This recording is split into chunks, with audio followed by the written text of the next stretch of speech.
West Hill United is a progressive spiritual community where how you live is more important than what you believe. West Hill United is a people, a place, an idea. We are a community living out of a progressive faith, striving to make a positive difference in our own lives, the lives of others, and the world. Join us Sundays at 10:30 a.m. or connect with us at any time. Good morning, West Hill.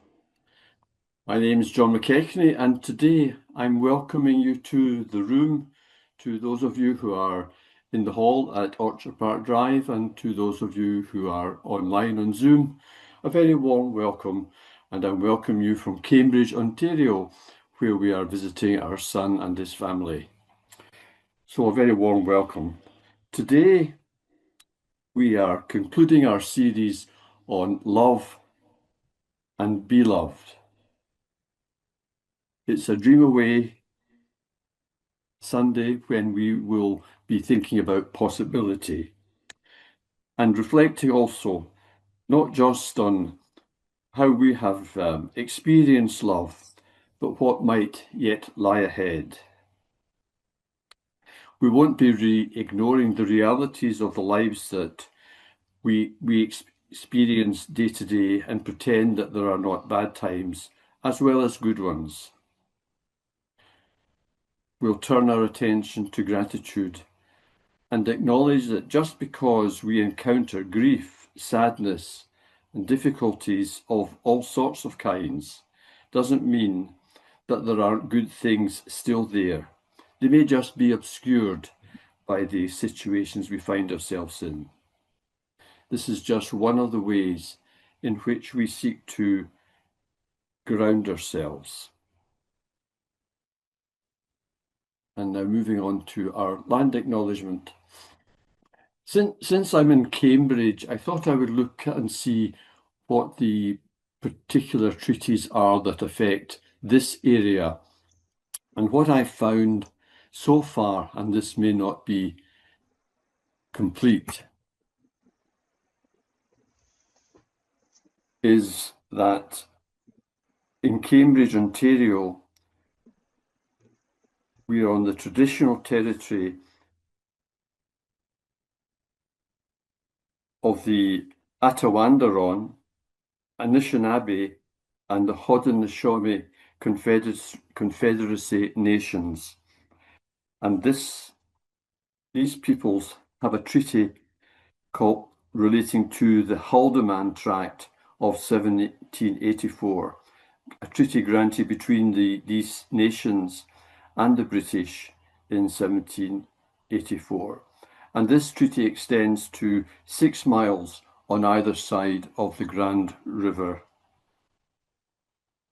And turning to West Hill itself,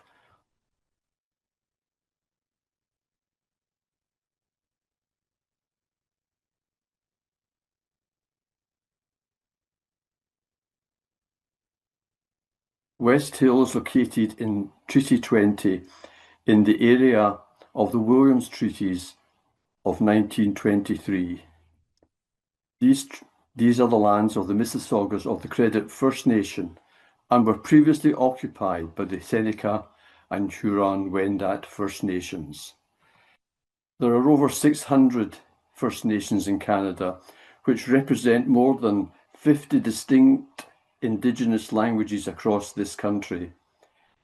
Many of us are continuing to learn about the enormous contributions Indigenous people have made to our lives and the value of wisdom in the First Nation teachings of the 7 grandfathers. Children are taught to practice living their lives with wisdom, love, respect, bravery, honesty, humility, and truth. Values that enable people to live in a way that promotes harmony and balance with everyone and everything in creation. We invite you to visit the website of the Mississaugas of the Credit First Nation, which provides a rich history of their peoples and their present-day activities. At the end of our readings, we customarily add the phrase, offered as wisdom for the journey. And I invite you, if you wish to do so, to join me after that by saying, "May we walk in its light." Today's reading is brief, but to the point. It's entitled Gratitude and Grief by Kelly Buckley. Even in the darkest and most painful moments of life, simple blessings are all around you. Looking for gratitude, even when your heart is breaking, tethers you to the beauty that still remains. It cannot change the pain of the loss, but it will alleviate some of your suffering. Offered as wisdom for the journey. May we walk in its light. Does anybody have that level of gratitude? I know I don't. I try, but that is quite the high amount. We are going to come back to that video here in just a few minutes. But before we get to that video, I want to remind us a little bit of where we have been.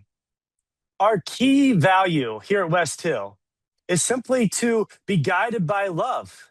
And it's a great, incredible goal. And so starting out this year, I said, let's take a deeper dive into that. It's one thing just to say that, to have this value to love and to love the best that we can kind of thing. But how can we take what research shows and be able to better understand that goal, to be guided by love, both as individuals and as a community? And so this first slide here, as you see, we've been taking goal setting theory, and it starts out by saying when you can gain clarity and things that are challenging, things that stretch you in a healthy way, then you're more likely to stay committed and consistent in that. But the first step is that clarity. So we've been looking at some different questions here, you'll see on the screen. We've looked at some different investigative questions to help us gain clarity. That way, love isn't just some abstract idea that just sits on the shelf and collects dust. We've been looking at questions. We started out with the question of why.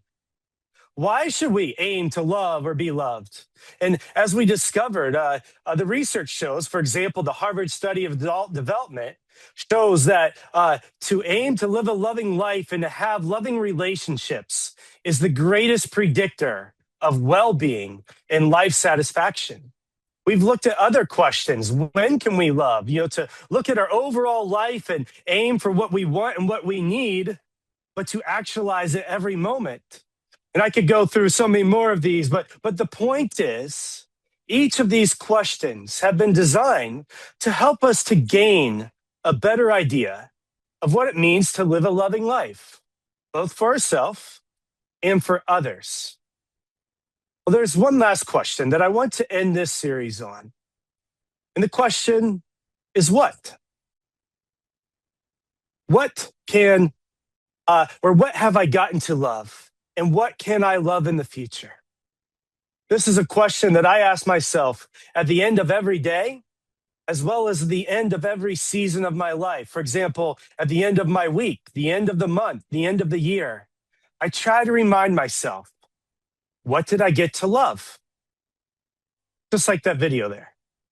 I mean, that girl could have gotten up and complained about all the different things. And yeah, you might be thinking, okay, she's only a couple years old. What's going on in her life? I mean, we might not know. But I remember seeing that video years ago and the gratitude that she showed. I hope it's something that carries through for her. Now, for myself, when I ask this question of what did I get to love? What did I get to enjoy? What did I get to appreciate? I ask it in a way where it's real and honest. You see, in my life, I want to be as honest as I can. And so with that said, when I ask this question, I use a concept, and it'll be here on the screen. Oh, real. And so at the end of the day or the end of the week, the end of the month, whatever it is, I ask myself, I say, Joe, can you be real? Can you recognize both the bad as well as the good? And I say it that way because the bad, we are pretty good at. If you want, you can raise your hand if you're good at recognizing the bad. I know myself, I can be that way.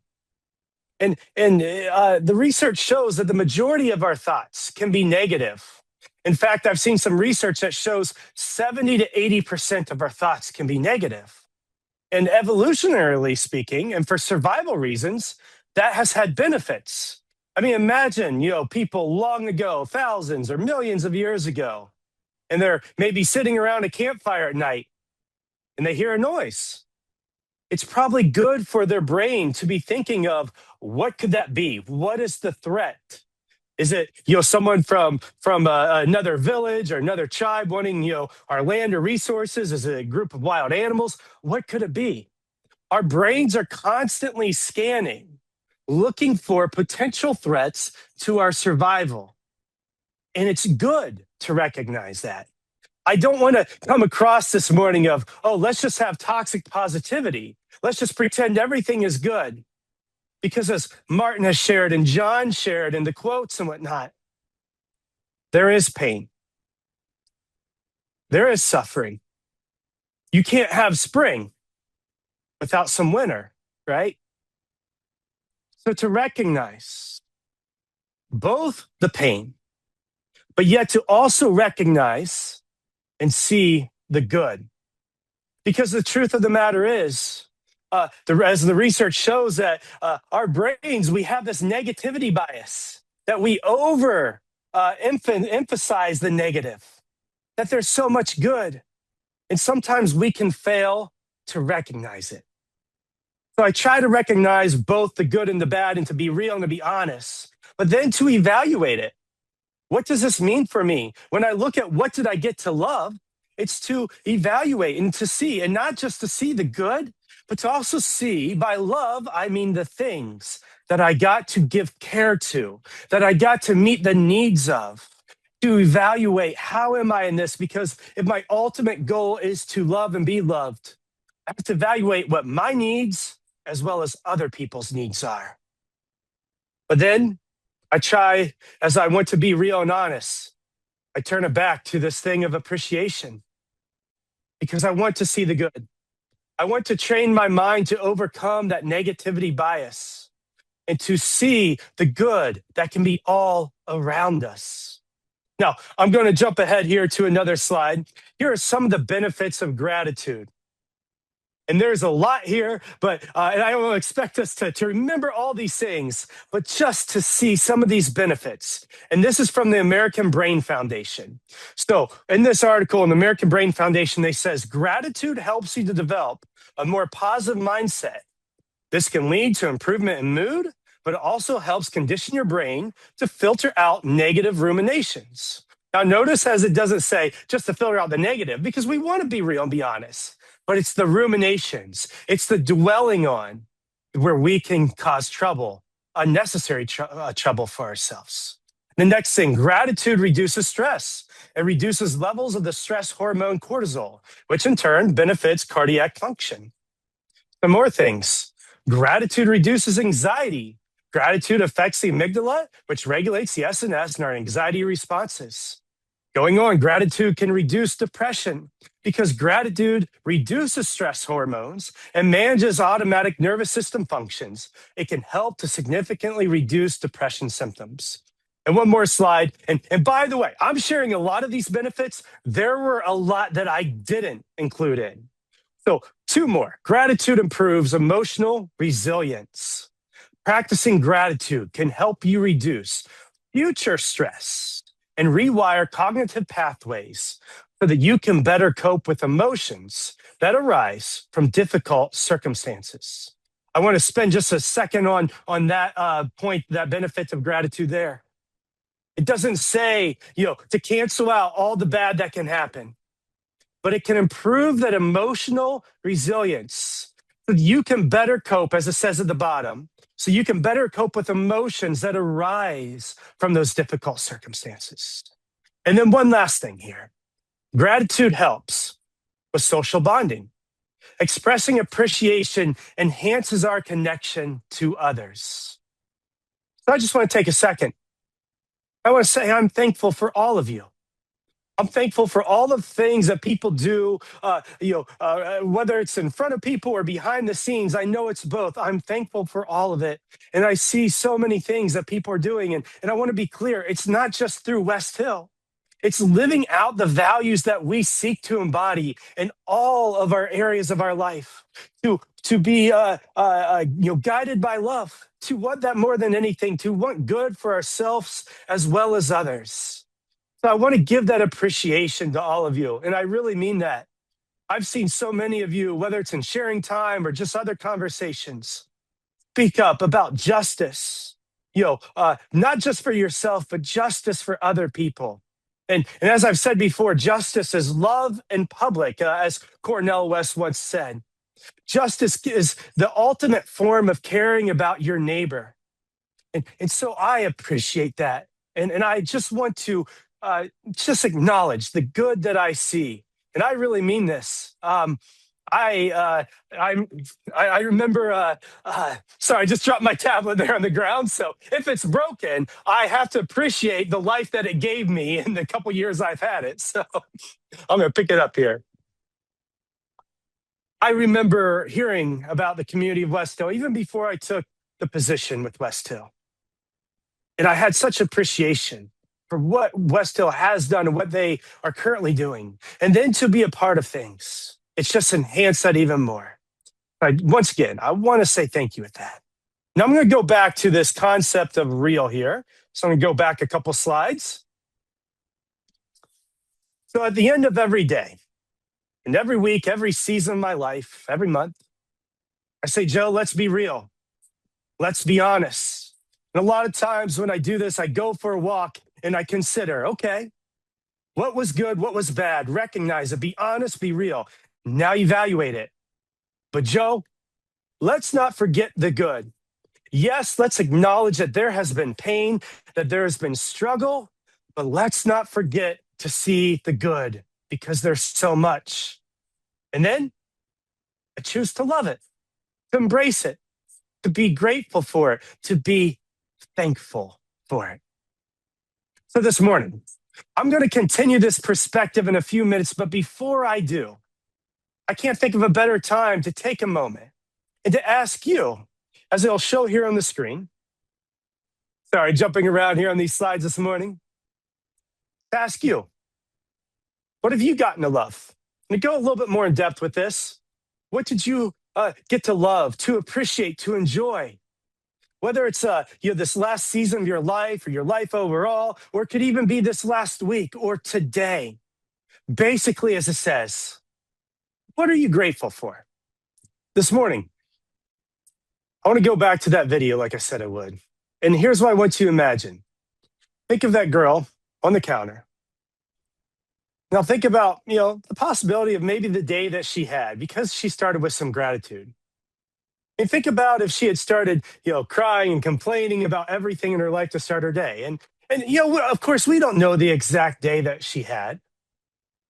But I think that maybe what we can see as we looked at the benefits of gratitude is that it can help us spring forward. It can help us with the newness that is upon us. And that's why I end my week with that question. What did I get to love? Because that's actually where I want to start my next day, my next week, and my next season. By remembering that there is good from a mindset that it's not all negative. Yes, there is struggle, but that there is good that is worth living for. That's where I aim to begin. And so there's actually one other thing here that I wanted to show you for this concept of real.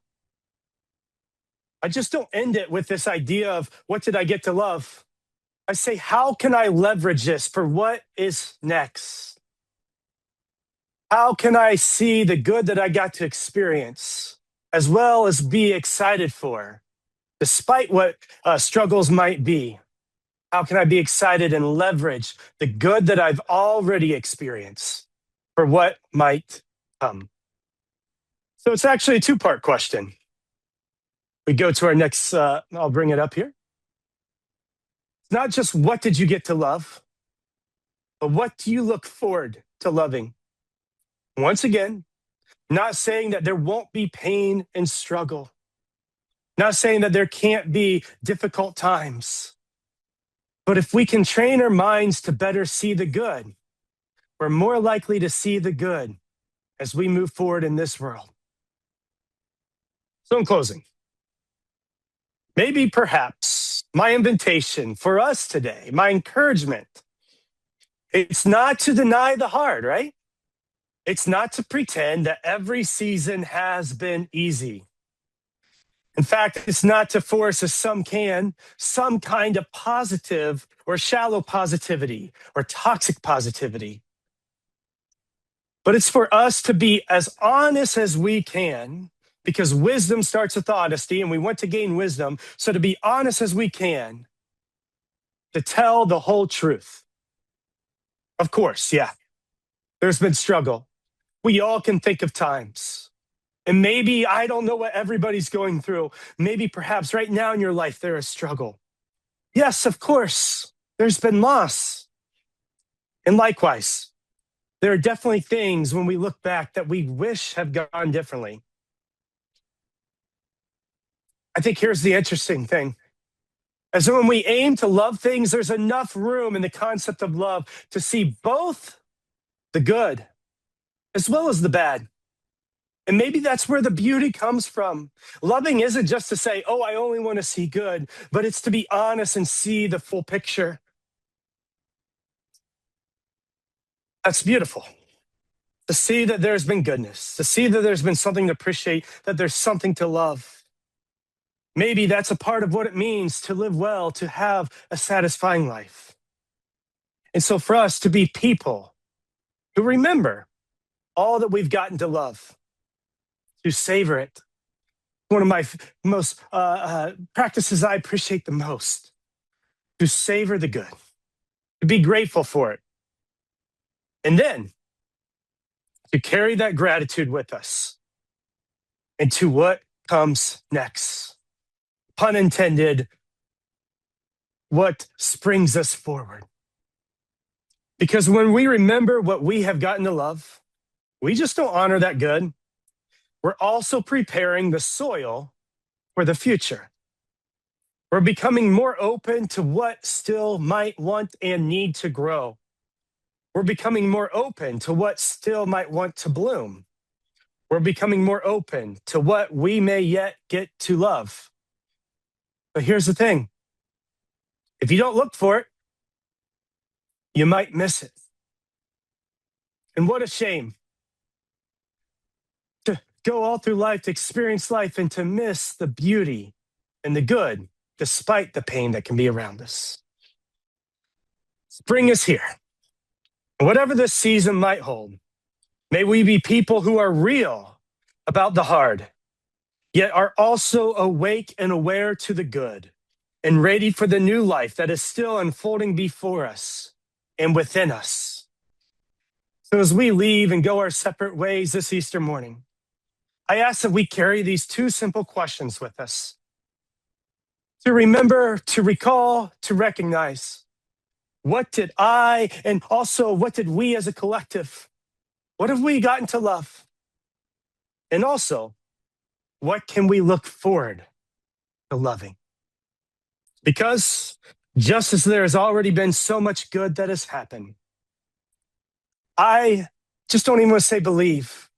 I reason, because I've seen the past. I've noticed the good in the past, that there can be still so much good to come. I hope this morning that gives you hope of the dreams of what can be next. I'm grateful for all of you. Become a sustaining champion of West Hill United's work by committing to an automatic monthly donation. Learn more or donate now through Canada Helps.